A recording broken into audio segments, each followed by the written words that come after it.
Welcome back to the We Valiant Few podcast. I am your host, Slapshot. Crossfire's here. Blackbeard and Panther. Panther, welcome back again. Thank you, sir. In this episode, we will be actually missing Raptor. What's his excuse? He had to take a leave of absence for this. We'll say it the night. We miss Val. So, in this episode, we will be covering Amendments 8, 9, and 11. Yeah, we already did the 10th Amendment 2 weeks ago, so we're just filling in the ones around that that'll bring us up to speed here. Alright, so we'll start off with the 8th Amendment. Go. 8th Amendment. So, as per Cornell Law's site, the 8th Amendment is excessive bail shall not be required, nor excessive fines imposed, nor cruel and unusual punishments inflicted. Super straightforward. Yeah, there's really not a whole lot to that. That doesn't really need simplified down. It's basically just the government legal system cannot post any abnormal large amount of bail for whatever your punishment may be, or whatever crime you have made committed, as well as you cannot have any unusual punishment for your crime.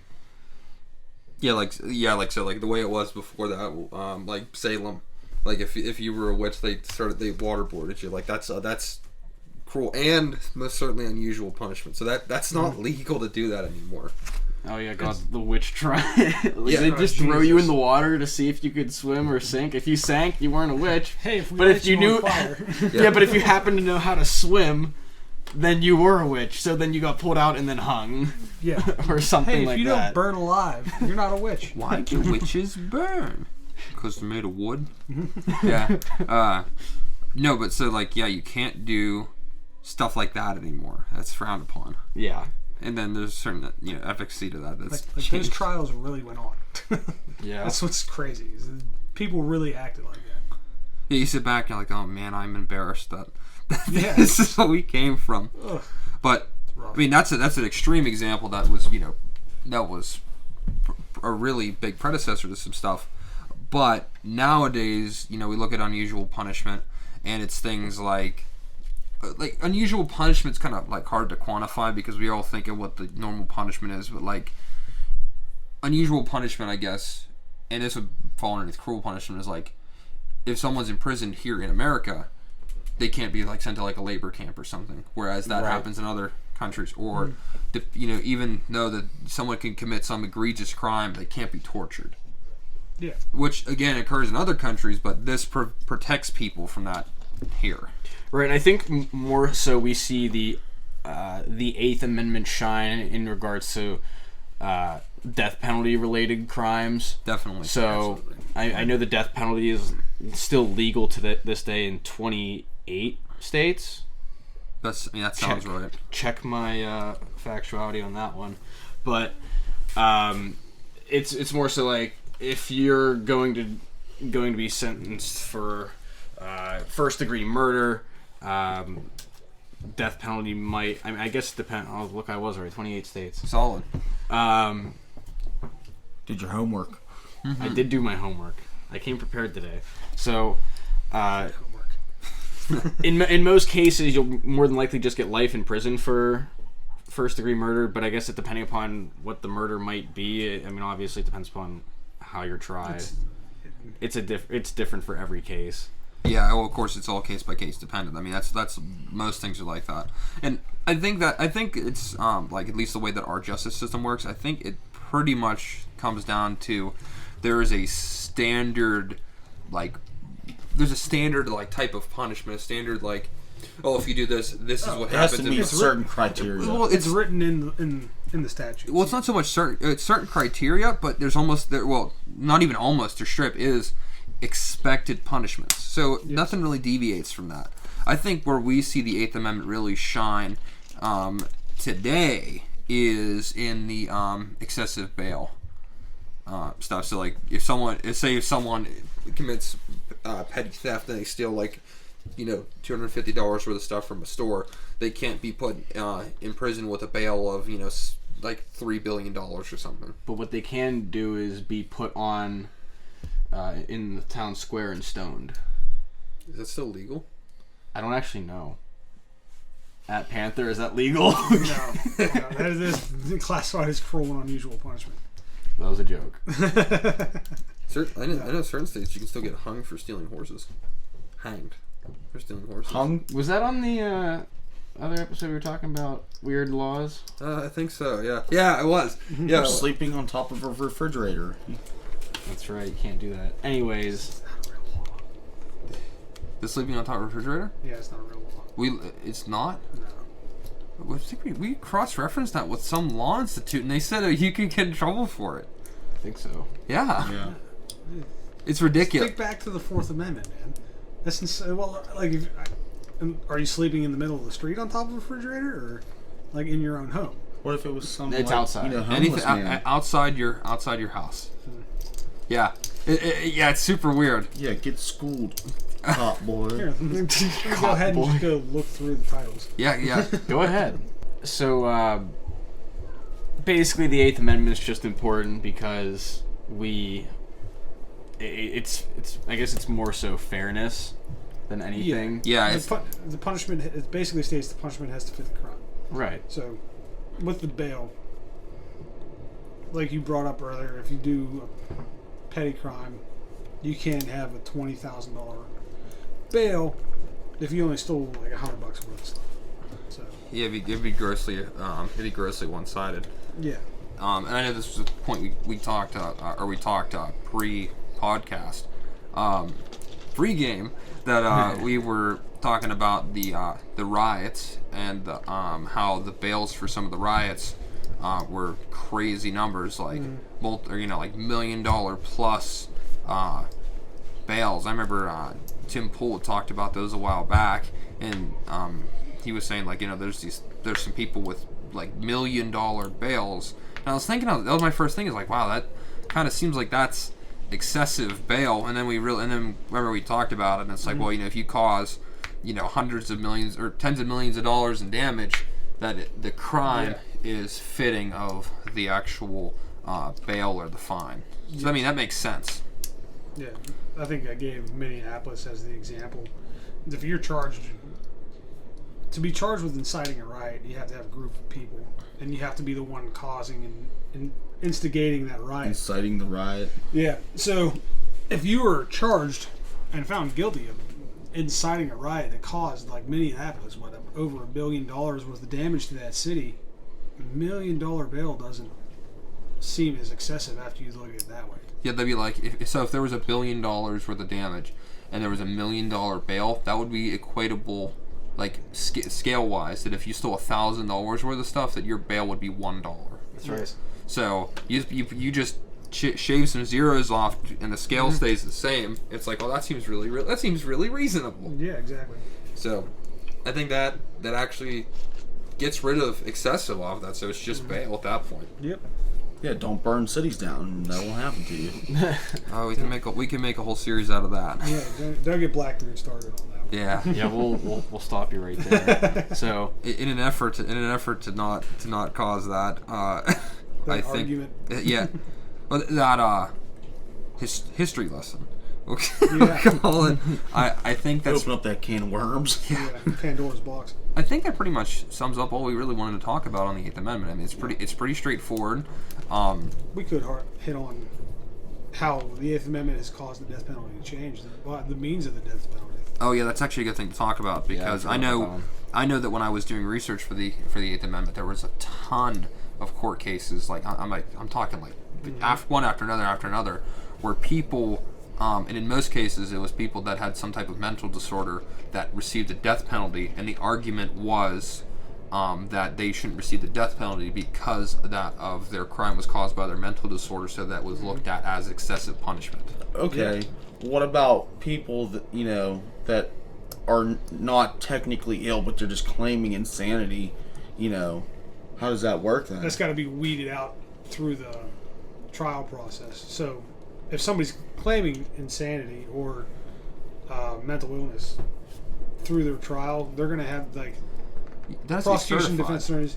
Is it? Yeah, they're going to have professionals come in and actually do a test on them. What's that movie with Edward Norton?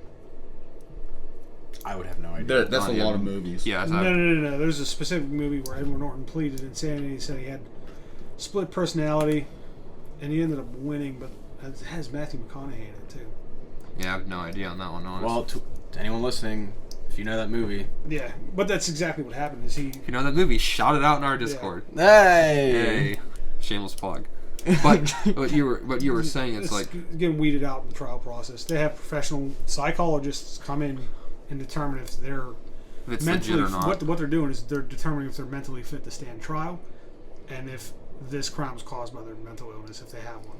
Yeah, so that makes it so that way pleading insanity is not just a get out of jail free card. Literally, I do feel like a lot of people tried to do that. Well, I mean, if you're doing something egregious, you obviously don't have a proper set of morals, so you'll lie and do whatever you can to get out of a situation. Right. In most cases, I mean, of course there's exceptions, but so that Between Two Ferns? No. well, there you go. But so like you said, Primal Fear. Primal Fear. There you go. Primal Fear is the movie. Okay. Well, there you go. So you were saying that changes the dynamic of how the death penalty is figured. Yeah. So look at way back when we used to hang people for the death penalty. That was deemed, because of how many people their neck didn't break, they were end up strangling on the noose or they didn't die. That was deemed cruel and unusual. Then technology came around and moved the electric chair. Same instance, people didn't die, they got shocked, deemed cruel and unusual. So now we have the lethal injection. So And when that it was goes the thing with the electric, the DC versus, AC, war. With the electric chair, that was a big thing. What was deemed better for the death penalty, direct current or alternate current.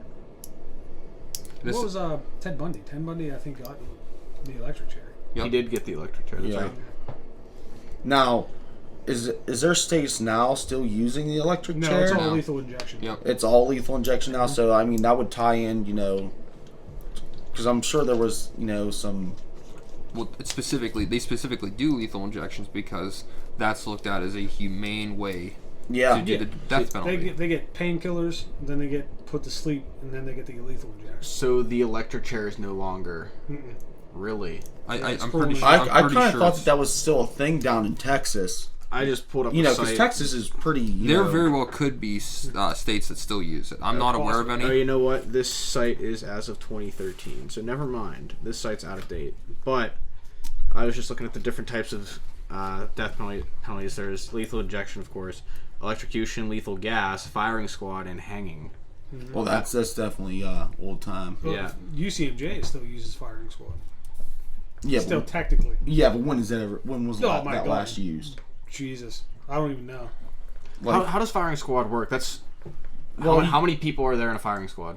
Do you know? 7, I believe. 7. All yeah. of them have blanks except for one. Yes. Is that correct? But they don't know. So nobody actually But they knows don't who shoots know it. Yeah. exactly. Yeah. Okay, that's what I thought. So, because that would be a big weight on said Yeah, person's absolutely. shoulder, Right. have to do that to fellow soldier, whether what he did whatever right, the right or crime wrong. was, yeah. Apparently, as of 2013, hanging was legal in Delaware, New Hampshire, and Washington state. Yeah, but who's gonna advocate for that? That's pretty funny though. I don't know. But it was still. I was in Iraq when Saddam was on. And, after it all happened, because I didn't actually watch it happen, I wasn't in the area. But I went to the chow hall a day or two afterwards, and I saw it on the news. I'm not going to lie, it was pretty satisfactory. Well, evil people meeting a specific end. Yeah. Lethal gas was legal in Arizona, Missouri, and Wyoming. I'm not aware of that one. That's a Yeah, I knew about that one, the gas chamber. Firing squad was Oklahoma and Utah. Electrocution, Alabama, Arkansas, Florida, Kentucky, Nebraska, Oklahoma, South Carolina, Tennessee, Virginia. And then the rest are all lethal injection. Interesting. How many states still have the death penalty? 28. 28 states. Yep. Yeah, we established that. I'm retarded. Yeah. I'm retarded. I cannot stand trial. And you're a cop. Shh. So that pretty much covers the Eighth Amendment. That's There's people arguing that death row is cruel and unusual. You death row where they can. You mean like the same death row where they can pick whatever foods they want, like that death row? Well, no, they get their last meal. Yeah. What they're arguing is that the fact that they have to wait and they know the day they're going to die. And some people are arguing that that's cruel and unusual. I don't think so. Well, I mean, I don't really think that's done as even as a psychological thing. I think that's the way it has to be. It's like, oh well, we have to go through a process. Yeah, the appeals process. Is what yeah. Open up that map again. That you I just pulled now. This is from the Seattle Times. It said 2013. However, its method that has been requested by 3 out of 5 past death row inmates since Tennessee started resuming executions in August of 2018. Outside of Tennessee, the last time the electric chair was used in an execution was in 2013 in Virginia. Yeah, that actually does sound right. So everything after that has been lethal injection. Interesting, but still good to know. And so anyone, let's say John Doe commits a crime, gets death penalties on death row now, and then the state decides that they don't want to do death penalties anymore. If you're on death row already, I would imagine you still get the death penalty, even if the chain. No, because you haven't followed through your sentence yet. Yeah, you haven't fallen through with your sentence. So then what happens if you're on death row and your state I imagine that you would probably just spend life in prison. Yeah, you'd probably just get recycled back into the system. That would be a good question for Safari. It would probably be like if you were in that situation, you'd probably end up with like life in prison without parole. Without the possibility of parole. Yeah, that's my guess. I mean, because it would probably have to default to the next lowest punishment. Yeah, that's exactly what happened. Okay. It'd be like that lady who got 240 life sentences for counterfeiting or something like that. It's like what? Consecutive. Yeah. What's the point in that? Taxpayers' dollars. Just to let them know they're going to die in jail. Did they do that just as like a joke at that point? It's like you're not getting just life in prison. You're getting 254 counts. Imagine if your children had to serve this sentence for longest list of 160. There you go. Oh my god. 161 life sentences. This is the bar plus 9,300 years without parole. What the hell? Yeah, this is the Oklahoma City bomber. Yeah, 161 life sentences and 9,300 years without parole. Oh my god. So that's ridiculous. Michael J. Devlin. Who's that again? Kidnapping children. Oh. Not good. Oh. I know who that is. These are the ones that are actually serving. Yeah. So this is the one I was thinking. Scroll up. What was the New Zealand one? Scroll up. Print. This is remember this one? I do remember that one.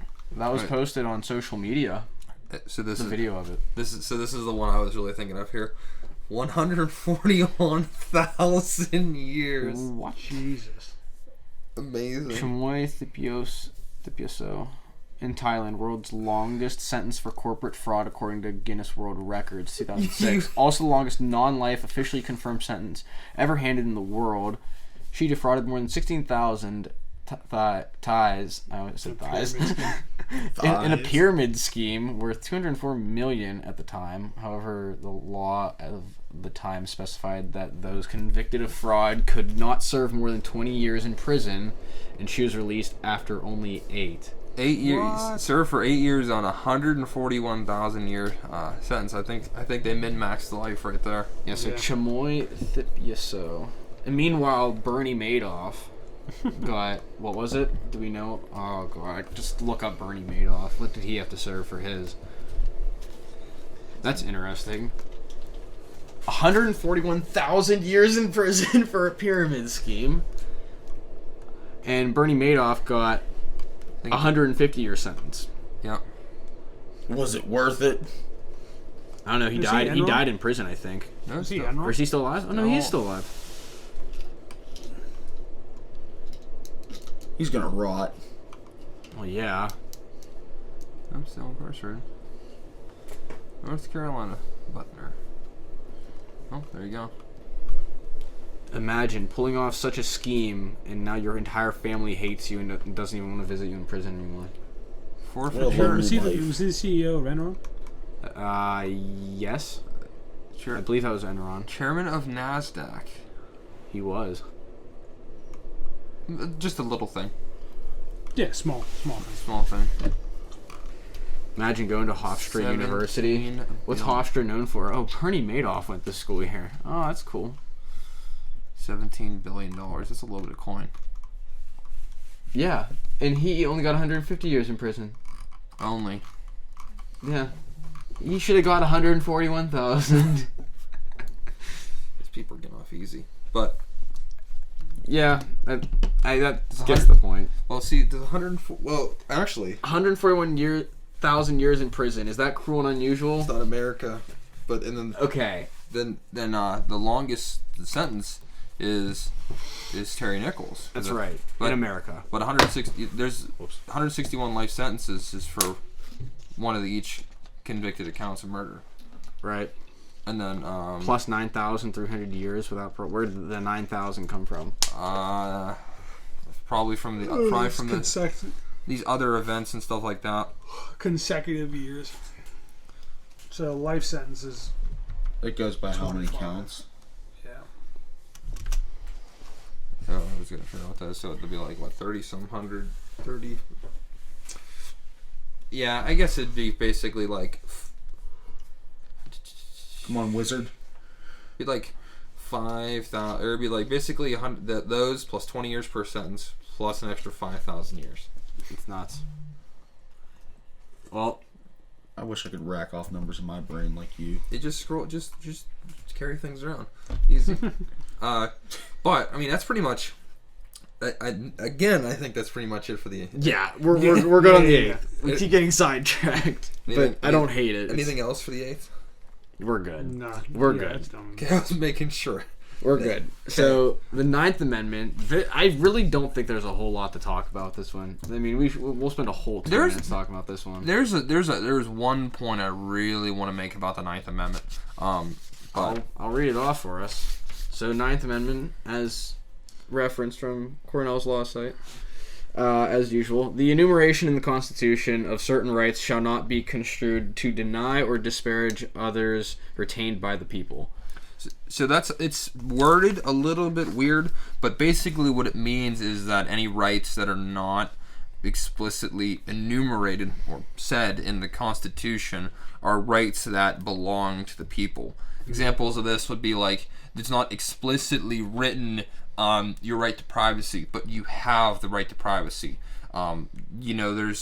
It's not explicitly written what you are or aren't allowed to eat. Like, you have the right to choose whether you want a hamburger today or you want mac and cheese today or whatever.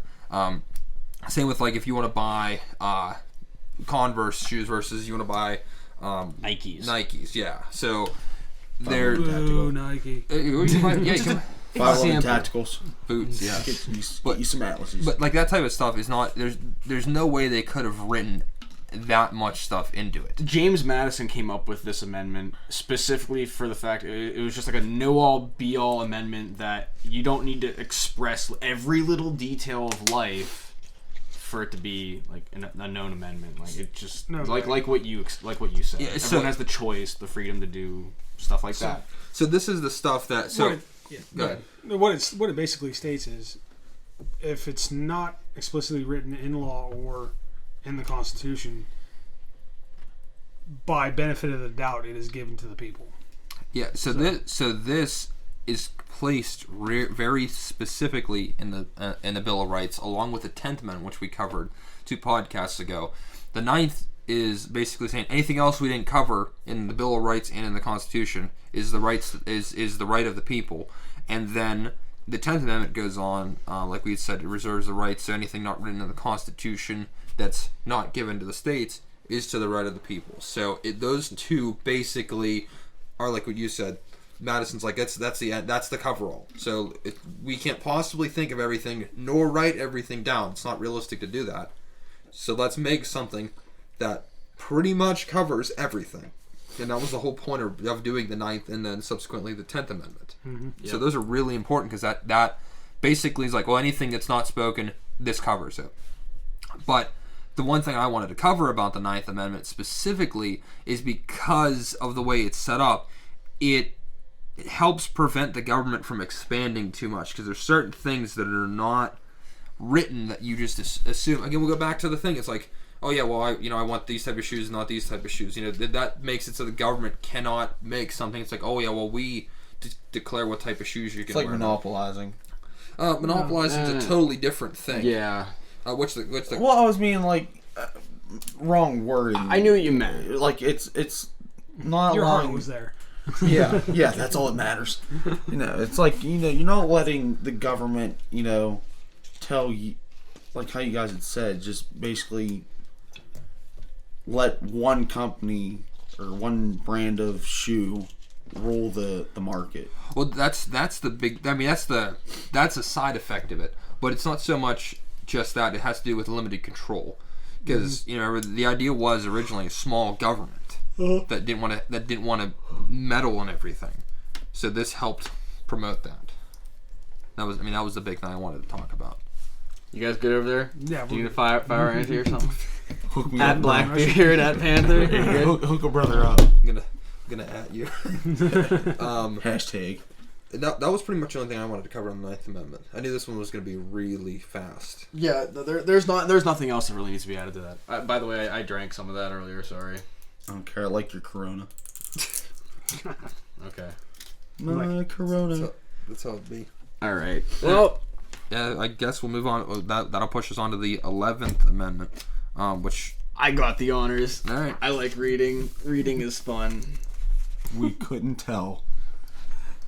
With the 11th Amendment, as stated by...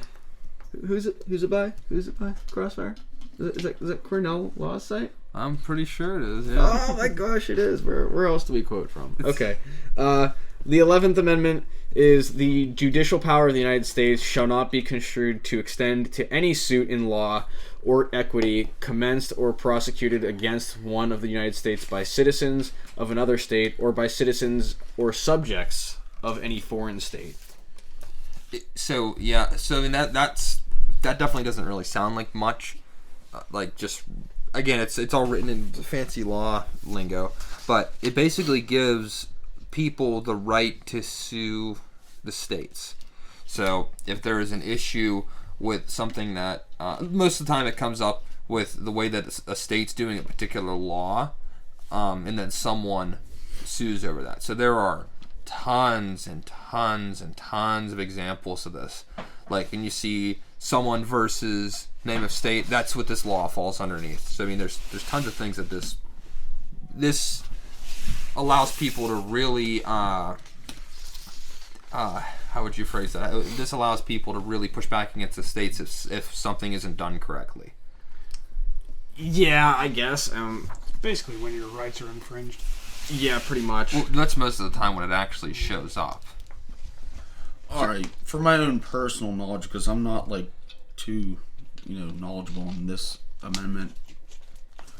So, say something happens with, a work, like maybe on the highway or whatever. Since the state technically owns the highway, and you have like a giant pothole or something that causes an accident and somebody dies due to that, would that mean that is said family or whoever versus the state, since that technically the state technically owns that road? So it would depend on the way it's set up, because a lot of roads are owned by the municipalities that they're in, or in some cases they're owned by the county. If a state is a county or if a state is a parish, like a couple states have parishes, that's who owns the roads. But there are certain circumstances because there's some that say state route, whatever. Yeah, that's what I was going to get into. There are some that are owned by the states. So if something like that happens, then technically, if it's like that, most of the time they just roll it out as an act of God, is what a lot of insurance companies will call that. But if there was actually something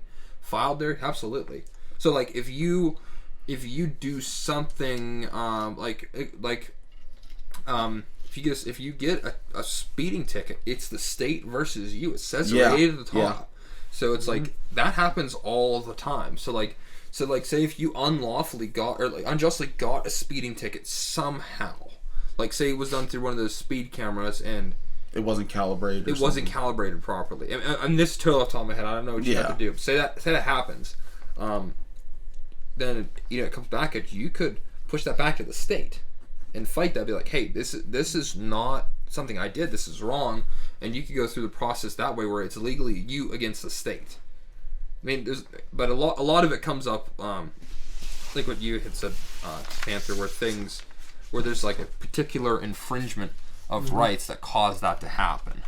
I just felt like that was like probably something that maybe a listener or two might, have wanted to ask. So I mean, for my own knowledge too. I mean, but I'm sure that would have been a question somewhere along the lines that somebody would have probably wanted to know.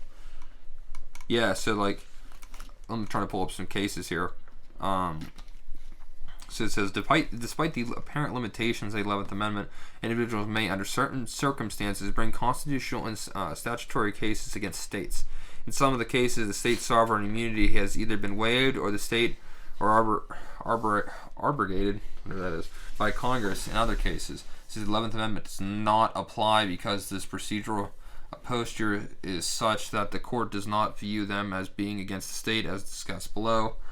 This later doctrine is most often seen in suits to enjoin state officials. However, it has been invoked in a bankruptcy and admiralty cases where the res or property in dispute is in fact the legal target of the dispute. Oh, I see how that is. So if there was a legal property that's owned by the state, the property becomes a target.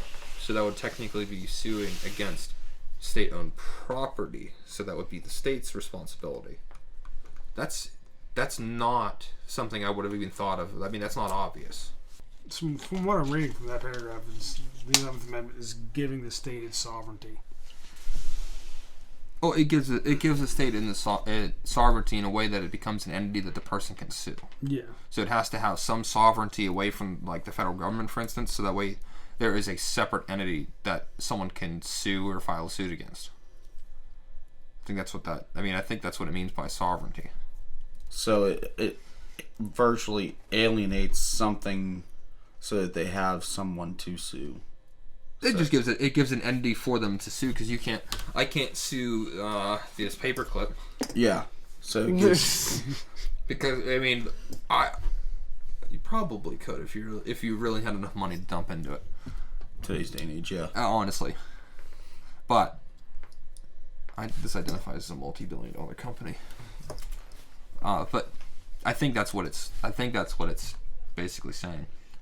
So that's important because this creates a checks and balance system in its own. So if a state does something that infringes on somebody's rights in a particular way that's wrong, that this gives a person a mechanism to sue against the state. So that's pretty important. So the 11th Amendment itself, when was this ratified? It was ratified, let's see, 11th Amendment to the United States Constitution was passed by Congress on March 4th, 1794. That's what I was saying. Yeah. The 11th Amendment restricts the ability of individuals to bring suit against the states in federal court. It restricts it. Yeah. So that's what I was saying, is the 11th Amendment gives the state in sovereign immunity. Oh, I see. So then what... So what it's basically doing is separating the state from the federal government. Oh, which is what I said earlier. Yeah. But I didn't realize that it made it so that a person couldn't sue them over it. Oh, okay, then I totally had that wrong. So what we were reading off earlier is exemptions to the 11th Amendment. Oh, I see. So the stuff I was saying before was all exemptions. Oh, okay. Which is good because it keeps the federal government out of state government. Yeah, well, as it should, because states should act with sovereignty. That's the way it was designed. There's one republic, but they each have their own jurisdictions. Exactly. Each state has its own constitution, and which basically follows the United States Constitution for the most part. But what it's doing is separating the states from the federal government. Yeah, it says And keeping that federal government in check. it says here too that it was designed, or it was adopted to overrule the U.S. Supreme Court's decision in the Chisholm versus Georgia case, where the states did not have the sovereign immunity, so that a citizen could directly sue a state. Mm-hmm. So we still see stuff like that pop up, where it's like person versus Florida, for instance. Mm-hmm. So I guess the way that Florida man sues Florida State. Yeah, yeah. So I guess that comes up then. That would have to be done through the court system. So it goes through a lower court, and then it bounces. It would probably go to a circuit court first, and then it would go towards the state. Yeah, to go to a circuit court, then the state Supreme Court. I'm thinking that's how it have to go, right? Or would it go to the states, or would it go to the, your court, and then to the state Supreme Court, and then the circuit court, or circuit court's federal? Circuit courts are federal. Yeah. So it would go to the state Supreme Court before the federal, or before the circuit court, because if it went any higher than the state thing, the state Supreme Court, it goes to the circuit court and then the Supreme Court. Okay, that's the order. I had that all mixed up. Jeez. So it's fucking confusing. There are many reasons why I'm not a lawyer, and why I just hire lawyers.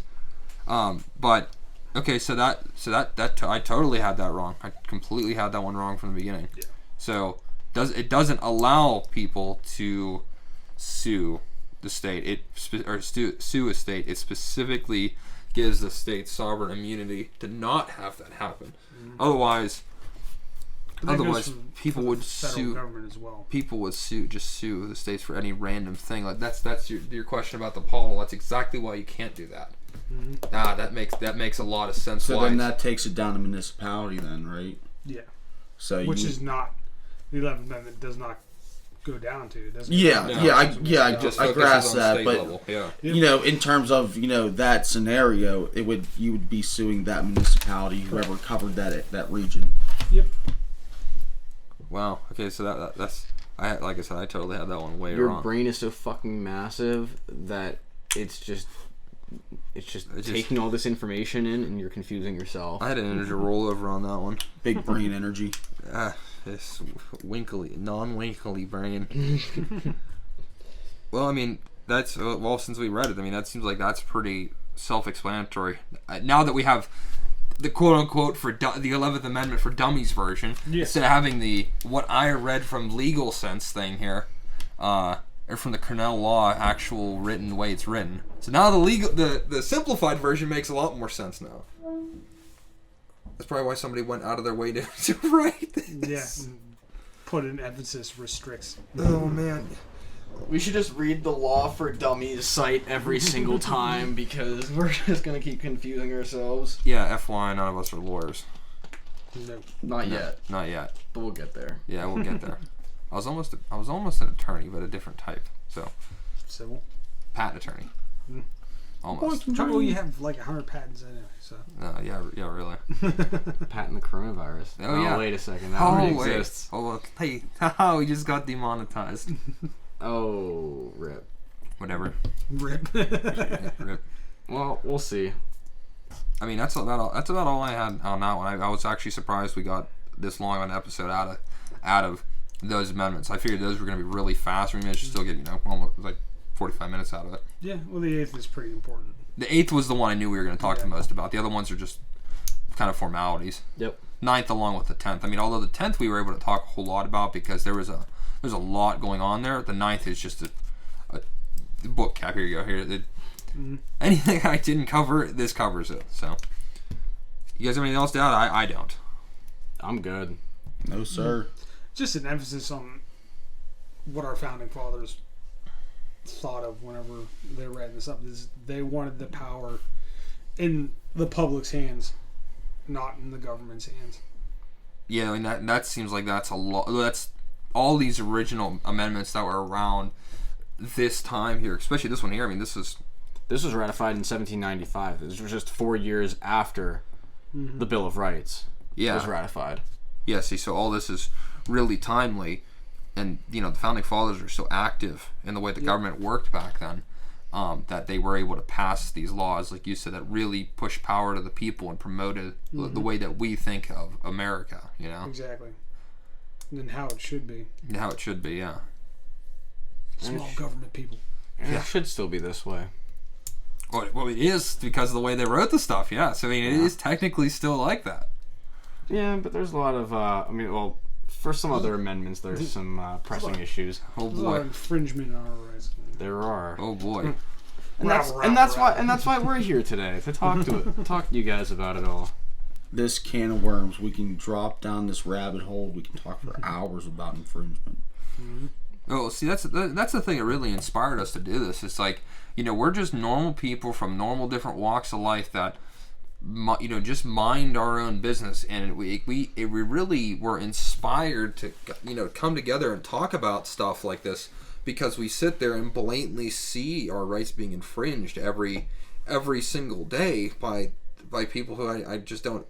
There half of them I don't think get it, and the other half of them are have malicious intent. So that's really why we're here. Just to try to raise awareness of this, try to figure out where we came from, and maybe figure out where it went wrong. A group of guys with a common goal to, educate. And I do think the silent majority is actually a thing. There's a lot of people that, are probably more so on our side than I'd say are against, but they don't want to speak out because they're afraid of the extreme left. Ridicule. Yeah. Well, there's actually there's multiple ways to look at that. So it's not a silent majority isn't a left or right thing. I don't think in a real literal sense. Like I think the whole huge silent majority, 100 million people that support one person over the other. I don't think that's necessarily a thing. But as far as having massive amounts of people across the country that don't want to talk about their political opinion in public, myself being one of them. I don't talk about politics outside of our outside of friend groups and our group and whatnot. I'm the same way. Yeah, just because I don't think that's my place to say something like that. And I forget which study did it, but they did a poll of a ton of people, and they figured out that 62% of people they polled do not want to talk about their political opinions. They're not comfortable. It used to be taboo to talk about your political opinions. Oh, absolutely. People didn't used to sit around the dinner table and talk about who they were voting for, or what the president was doing. Honestly. Well, see, back then, even up into Nixon. Mm-hmm. Before that, it seemed like the president and stuff like that just kind of was. It wasn't as directly involved with their everyday life as they are nowadays. I think Watergate had a big to do about that. It's just that, and thrust the president in the limelight a little bit more. Well, that, and I think the federal government really pulled into the limelight in the 70s because of the way the FBI was doing stuff and whatnot in the 70s that really pushed it. The federal government's oh wow, it's not just this faraway place in DC. It's that these people are here with us. Right here at home. Yeah, right here at home. So I think it raised awareness of that, and I think people talk about it more because it really affects their lives more. I know for us that our lives were dramatically affected this year, which is why a lot of people talk about politics now. It's been like this. It's like a whole nother culture now, to where everybody, well, at least it seems like as soon as the topic comes up, then it's an extreme expression through emotion now. It's not so much of a logical talking point.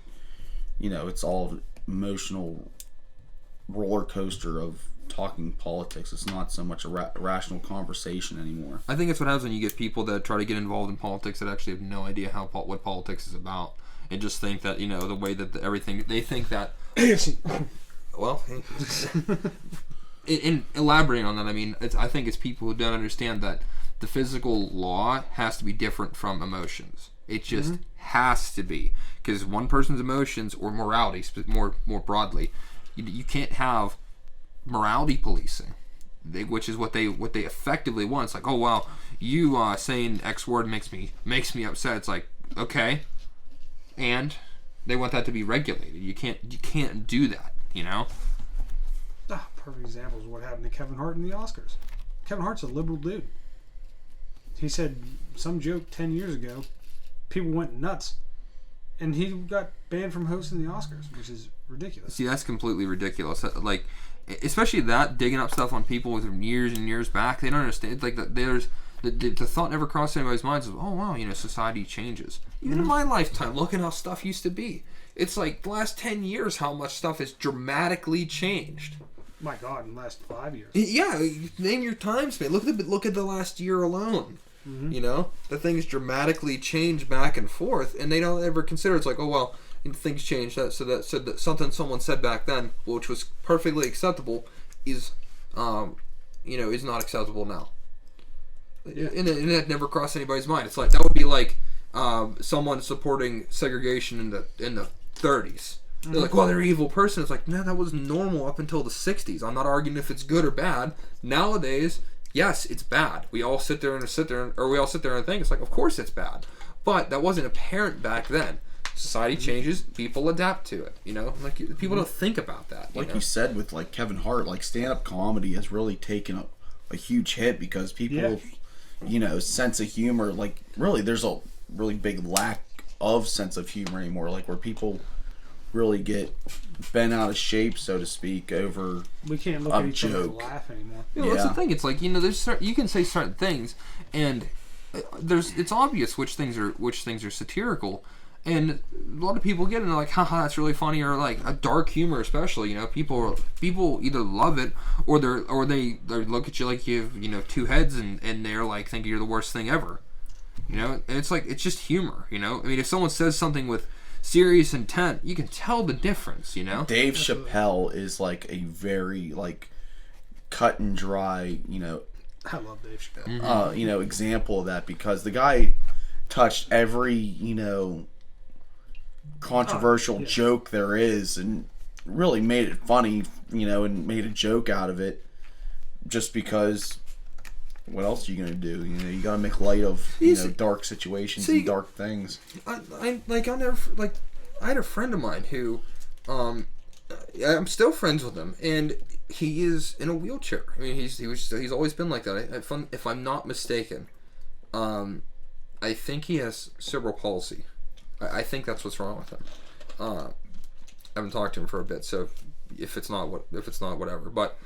He makes jokes about being in wheelchairs because he's in a wheelchair, and I'm like, he did it the one time, and I'm like, oh my God! I said, don't you think that's a bit wrong that you make jokes like that? I said, you're disabled physically, like look, and he's like, I'm never gonna be out of this. He's like, there's nothing they're ever gonna do for it. They already told me they can't help me, so it's something I have to live with my entire life. He's like, so why not make a joke out of it and make myself smile and make other people smile? And that really was like eye-opening for me. That's like a coping mechanism. And he seriously meant, he's like, it's not going to change. He's like, so I might as well make a joke out of it and make people smile. Yeah. Like, you look at the veteran community. It's really sincere. The same way. The veteran community, like, that's like... I see that. That is the biggest problem. That is probably the biggest, group of people that use dark humor because... to get over the stuff that we did. Yeah. Oh, I mean, I don't know. I'm joking about my divorce right now. Like, it's a messed up situation, but I make jokes about it. We're playing divorced guys. Playing divorced guys. Well, see, you sit there and you make a joke about it so that you try to turn something that's in a dark situation into something that at least makes you smile a little bit. I mean, it's like you said. I don't think it's anything less than a coping mechanism. But I think it's just a way of trying to turn a terrible situation into something that you can at least feel a little bit better about. Yeah. There's your life advice for today. That's good life advice. Great tangent. Yeah. That's the part that makes the show enjoyable is the tangents, because you just start to go off on the side. You just rattle off on the side and you end up somewhere. I mean, at least we finished everything we really needed to talk about this episode before we went on a tangent. Yeah. So covered all our bases. Yeah. Well, we get the as long as we get the episodes like around like a 45-minute to an hour plus mark, I'm good, and we're in that zone. So on that note, I think we're good. We good? I have one thing. I have one thing to add if nobody else has anything. Wait, can I say it? You think? Yeah. What is it? We have a Discord. Yeah, that's it. We have a Discord. You should join our Discord because it's a fun place, and we discourse in there, and you can talk shit on us because that's what we want. We want you to ruin our days and make us think a little bit about this. Absolutely, so. We want different opinions. You call out my totally having the 11th Amendment fundamentally wrong. Ridicule us, bully, Well, the thing is, it's like I was doing research on these, and I saw the 11th, looked at the thing, I'm like, oh, okay, that's straightforward. I don't need to do that much research on it, and just passed it over. And the other ones I focused on, and then the 11th comes up. It's like, oh yeah, I already know what this is. Do it, and then you look up the Constitution for Dummies, and it's like, oh, So wrong. so wrong. Oh my, it was opposite. But yeah, Discord link is in the Show notes. It's in the show notes. It's also in the description of wherever you're listening to your podcast at. It is it's linked on our Anchor, and we also have a YouTube, which is also linked on Anchor. Which is also linked on Anchor. Anchor is anchor.fm/WeValiantFew. We're on all major podcast platforms. Wherever you listen to podcasts, you can find us there. So yeah, one last thing. If you guys enjoy what we do, tell your friends about it. Try to get the word out. We're just trying to reach out to as many people as we can. Yeah, we're going for like a grassroots approach here, just kind of like word of mouth. We don't really want to, spend a lot of marketing dollars on trying to get this out here. We just kind of want to spread it slowly and see where it goes from there. Tell a friend. Tell your coworkers. Tell your friend. Tell everyone. Tell your friend to tell them their friends. Who wants to be a millionaire? Yeah. Friend. Yeah, really. All right, but with that, I think that's about all I had. You guys good? Yeah. Yes, sir. All right, sounds good. We will see you guys next week.